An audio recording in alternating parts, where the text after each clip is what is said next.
Hello everyone, स्वागत है आपका आपके अपने ही चैनल में जिसका नाम है क्रिकेट 11 मास्टर। तो अभी हम बात करने वाले हैं बांग्लादेश वुमेन और इंडिया वुमेन के बीच में होने वाले दूसरे T20 मुकाबले की। बांग्लादेश वुमेन अपना पहला मुकाबला हार कर आए हैं। इंडिया वुमेन के पिछले मुकाबले में बहुत बढ़िया परफॉर्मेंस रही है, बॉलिंग से भी और बैटिंग से भी। बॉलिंग से इसलिए क्योंकि रन्स नहीं बनाने दिए और बैटिंग से इसलिए क्योंकि रन्स जितने भी बने थे वो चेस कर लिए आराम से तो नहीं कहोगे क्योंकि स्टार्टिंग में विकेट्स गिर गई थी। शेफाली वर्मा पहले ही ओवर में आउट हो गई थी और उसके बाद हरमनप्रीत कौर तक की बैटिंग आ गई थी, यशिका भाटिया तक की बैटिंग आ गई थी, मतलब पाँचवें छठे नंबर तक के प्लेयर्स की बैटिंग आ गई थी। अब अगर आप बात करो तो 1:30 बजे मुकाबला लाइव देखने को मिलेगा। शेरे बांग्ला नेशनल क्रिकेट स्टेडियम में आपको ये मैच लाइव देखने को मिलेगा। पिच रिपोर्ट की अगर आप बात करो तो रन्स आपको बनते हुए दिखेंगे। अगर इंडिया की टीम पहले बैटिंग कर जाती है तो इतना ध्यान रखना कि ये रन्स आपको आराम से जितने जो एवरेज है ना 140 से ऊपर ही मिलेंगे, 150 से ऊपर ही मिलेंगे।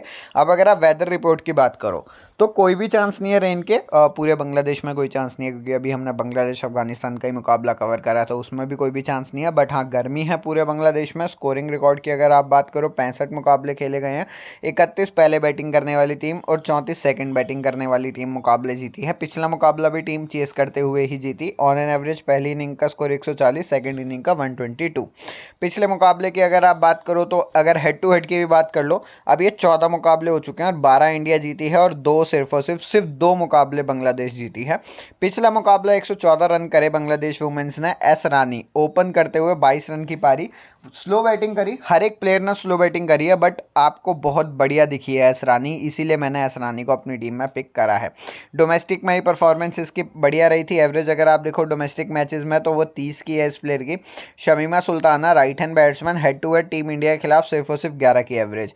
अभी तक एक ही मुकाबला जिसमें 20 का स्कोर पार करा है इसने। पिछले 5 मुकाबलों की अगर मैं बात करूं, पिछले मुकाबले में भी 17 रन की पारी, इसीलिए मैं अभी के लिए पिक नहीं कर रहा हूं सुल्ताना को। उसके बाद अगर आप बात करो तो सुबाना मोनेस्ट्री, इस प्लेयर को आप ट्राई कर सकते हो। क्यों? क्योंकि पिछले 5 मुकाबलों में 3 मुकाबले ऐसे हैं जहां पर ये 20 प्लस स्कोर पार करा है इस प्लेयर ने। 23 रन की पारी पिछले मुकाबले में। तो रानी को ना ट्राई कर कर अगर आप यहाँ पर सुबाना को ट्राई करना चाहते हो जिसकी सिलेक्शन ज़्यादा है तो आप ट्राई कर सकते हो। बट टीम इंडिया के खिलाफ अगर आप इसकी एवरेज देखोगे ना तो सिर्फ और सिर्फ 4 की है, इसीलिए मैंने इस प्लेयर को ट्राई नहीं करा था पिछले मुकाबले में भी। और अभी भी मैं थोड़ा सा यहाँ पर रुकूंगा अपने आप को ट्राई करने के लिए। स्मॉल लीग में, ग्रैंड लीग में आप आराम से ट्राई कर सकते हो, कोई दिक्कत है नहीं। एंड सुल्तान अभी के लिए सिलेक्शन बहुत ज़्यादा कम हो गई है। पिछले 4 मुकाबले 5 मुकाबले देख लो तो दो ही मुकाबले हैं जिसमें सिंगल डिजिट पर आउट हुई है। अगर आप टीम इंडिया के खिलाफ की एवरेज भी देखोगे तो भैया वो 25 की है। आराम से ट्राई करो एंड सुल्ताना को, कैप्टन कर रही है अपनी टीम को। और पिछले मुकाबले में इसने ये भी बोला है कि जितने भी प्लेयर्स को स्टार्ट मिला वो अपना स्टार्ट कन्वर्ट नहीं कर पाए और सीनियर्स प्लेयर अपना काम नहीं कर रहे हैं बढ़िया तरीके से। तो आज के मुकाबले में इतना ध्यान रखो कि एन सुल्तान आपको रन बनाकर देकर जा सकती है।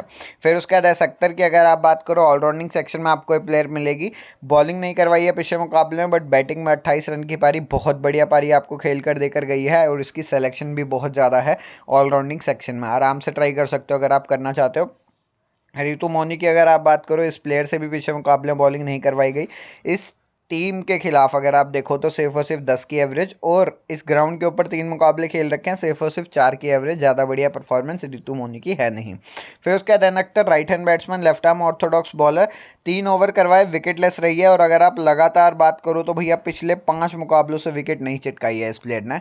और head to head team India के खिलाफ 9 मुकाबले 3 विकेट। फिर उसके बाद सलमा खातून, पिछले मुकाबले में 3 ओवर्स करवाए, स्टार्टिंग में आकर बॉलिंग करवाना शुरू करी थी और एक भी विकेट नहीं चटकाई है। इस ग्राउंड के ऊपर अगर आप देखो 3 मुकाबले 2 विकेट इस टीम के खिलाफ, 16 मुकाबले 17 विकेट। आराम से खातून को आप पिक कर सकते हो बट ग्रैंड लीग में ट्राई करो तो ज़्यादा बढ़िया रहेगा।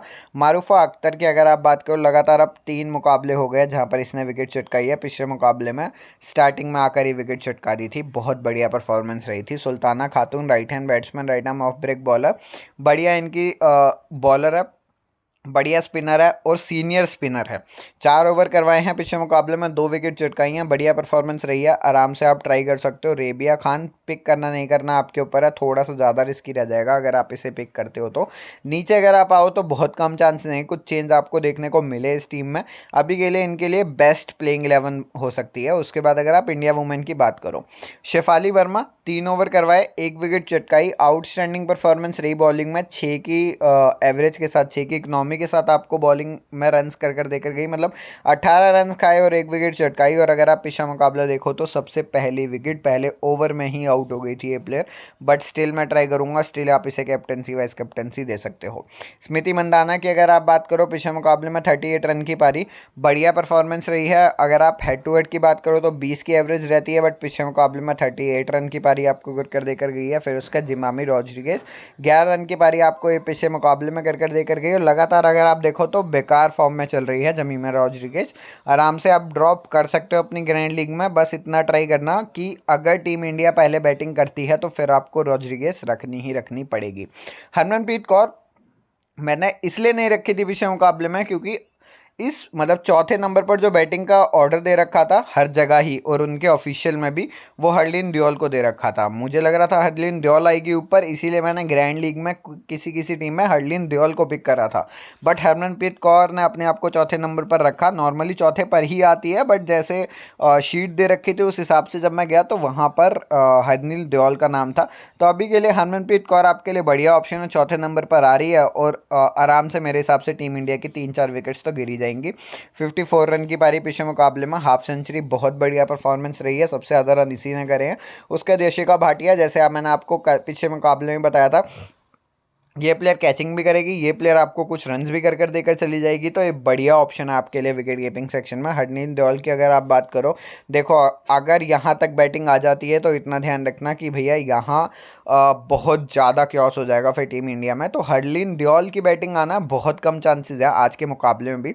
दीप्ति शर्मा की अगर आप बात करो, पिछले मुकाबले में सरप्राइजिंगली एक भी विकेट नहीं चटका कर देकर गई है, बट एक बढ़िया ऑप्शन रहेगी। आप आराम से कैप्टनसी वाइस कैप्टनसी इस प्लेयर को दे सकते हो। 4 ओवर करवाए हैं और डेथ में आकर बॉलिंग करवाई है। पूजा वस्त्राकर 4 ओवर, 1 मेडन भी करवाया है इस प्लेयर ने, फिर 1 विकेट भी चटकाई है और स्टार्टिंग में और डेथ में आकर आपको बॉलिंग करवा कर देकर गई है। अमनजोत से भी 2 ओवर करवाए गए थे, बट इसने विकेट नहीं चटकाई है। बी रेड्डी से पूरे अपने अगर आप देखो ना 4 ओवर करवाए गए थे और इसने एक भी विकेट नहीं चटकाई। मिन्नू की अगर आप बात करो, 3 ओवर करवाए, 1 विकेट चटकाई, ठीक ठाक परफॉर्मेंस रही है इस प्लेयर की। आराम से मिन्नू को आप ट्राई कर सकते हो अगर टीम इंडिया खिलाती है तो। एक आधा चेंज हो सकता है पर बहुत ज़्यादा चेंज तो आपको नहीं देखने को मिलेगा। मेघना आ सकती है या आपको कोई और एक्स्ट्रा स्पिनर जैसे ऋषि आपको आती हुई दिख सकती है। अभी यहाँ पर हम टीम डिस्कस कर अपडेट आपको टेलीग्राम पर देखने को मिल जाएगा। टेलीग्राम का लिंक आपको नीचे डिस्क्रिप्शन में मिल जाएगा, वहीं से आपको टेलीग्राम पर जुड़ना है। जैसे मैंने आपको बताया, एन सुल्ताना और वाई भाटिया। अब आप इतना भी देखो कि इसने कैचिंग कितनी करी है। अगर आप अदर पॉइंट्स की बात करो तो भैया वो 22 हैं, और उसमें कैचिंग अगर आप देखोगे तो स्टंपिंग अगर आप देख लो तो भैया 2 स्टंपिंग या रनआउट इसने पिछले मुकाबले में 2 रनआउट हुए थे जो यशिका भाटिया ने करे थे। तो वो पॉइंट्स आपको यशिका भाटिया बहुत ज़्यादा ला कर देकर जा सकती है as compare to N Sultana, क्योंकि टीम इंडिया के खिलाफ स्टंपिंग करना और टीम इंडिया के खिलाफ आपको रनआउट करना इतना ज़्यादा आसान है नहीं, बट ये रन्स आपको ज़्यादा कर देकर जा सकती है, इसलिए मैंने एन सुल्ताना को पिक कर रखा है। उसके बाद बैटिंग सेक्शन की अगर आप बात करो, मंदाना, फिर उसका जिमामी रॉड्रिगेज और यहाँ पर शेफाली वर्मा। तीनों ऑप्शंस बढ़िया हैं। चौथा ऑप्शन जैसे मैंने आपको बताया, अभी के लिए मैं एस रानी के साथ जा रहा हूँ, बट आपको सेफ जाना है तो आप यहाँ पर मोनेस्ट्री के साथ जा सकते हो, क्योंकि पिछले 5 मुकाबलों में 3 मुकाबले ऐसे रहे हैं इसके जो 20+ स्कोर इसने करा है। तो एक बढ़िया परफॉर्मर आपके लिए हो सकती है। उसके बाद अगर आप बात करो ऑलराउंडिंग सेक्शन में, अभी के लिए भी मैंने हरमनप्रीत कौर को पिक नहीं करा है, बट मैं शायद एंड में आकर इसे पिक कर लूँगा, क्योंकि पिछले मुकाबले में सबसे ज़्यादा रन चौथे नंबर तक की बैटिंग में एक्सपेक्ट कर ही रहा हूँ, तो उस हिसाब से हरमनप्रीत कौर आपको कुछ ना कुछ रन कर देकर जा सकती है। दीप्ति शर्मा और पूजा वस्त्राकर, दीप्ति शर्मा को आप कैप्टनसी वाइस कैप्टनसी दे सकते हो, पर पहले मुकाबले में इतना कुछ खास करा नहीं है इस प्लेयर ने। नीचे अगर आप आओगे, एस अख्तर की सिलेक्शन देख लो 54% है, और वो किस लिए है, क्योंकि पिछले मुकाबले में इसने 28 रन की पारी आपको खेल कर देकर गई है। इस हिसाब से अगर आप ट्राई करना चाहते हो बांग्लादेश के बॉलर्स, तो आपके लिए एक ऑप्शन एस अख्तर का रहेगा। बॉलिंग सेक्शन में अभी के लिए मैंने एस खातून को पिक कर रखा है, एम मिन्नू को पिक कर रखा है, और तीसरा ऑप्शन जो है एम अख्तर को पिक कर रखा है। ड्रॉप कर कर अगर आप बी रेड्डी को पिक करना चाहते हो, बी रेड्डी मतलब बी अनुष्का को पिक करना चाहते हो, तो बी अनुष्का को भी पिक कर सकते हो, कोई प्रॉब्लम है नहीं। पर आपके लिए ऑप्शंस रहेंगे कुछ कुछ। 8-3 का रेशो आप बना सकते हो, 9-2 का भी रेशो बना सकते हो, बट 9-2 में बहुत ज़्यादा रिस्क हो जाएगा, या 8-3 में बहुत ज़्यादा रिस्क हो जाएगा, इतना ध्यान रखना। इसीलिए 7-4 का रेशो थोड़ा सा सही रहता है, थोड़ा सा आप इस 7-4 के रेशो के साथ जा सकते हो अगर आप जाना चाहते हो तो। कैप्टनसी वाइस कैप्टनसी की अगर आप बात करो, अभी के लिए मैंने दीप्ति और शेफाली वर्मा को दे रखी है। जिमामी को आप ड्रॉप कर करना आराम से यहाँ पर हरमनप्रीत कौर को पिक कर सकते हो। देखते हैं प्लेइंग 11 क्या आती है और किस हिसाब से बैटिंग ऑर्डर आता है। वैसे नॉर्मली तो 3 ही ओपन करने वाले हैं, मतलब 1 डाउन यहाँ पर जिमामी आएगी, और ओपन जो है वो शेफाली वर्मा और स्मृति मंदाना ही करने वाली है। बट यहाँ पर हरमनप्रीत कौर का देखना है कि फिर से अगर हरलीन ड्योर को दिया जाए चौथा नंबर, तो फिर से मैं हरलीन ड्योर को ट्राई कर सकता हूँ। एन सुल्ताना, यशिका भाटिया, फिर उसके बाद एस रानी, पूजा वस्त्राकर, एस खातून, एम मिन्नी, फिर उसके बाद अगर आप देखो तो यहाँ पर एम अख्तर। अपडेट आपको टेलीग्राम पर देखने को मिल जाएगा, टेलीग्राम का लिंक आपको नीचे डिस्क्रिप्शन में मिल जाएगा। तो इस वीडियो के लिए बस इतना ही। चैनल सब्सक्राइब कर लीजिएगा, वीडियो लाइक कर दीजिएगा, बेल आइकन दबा दीजिएगा, क्योंकि ऐसे वीडियोज़ और भी आती रहेंगी आपके लिए इस चैनल पर।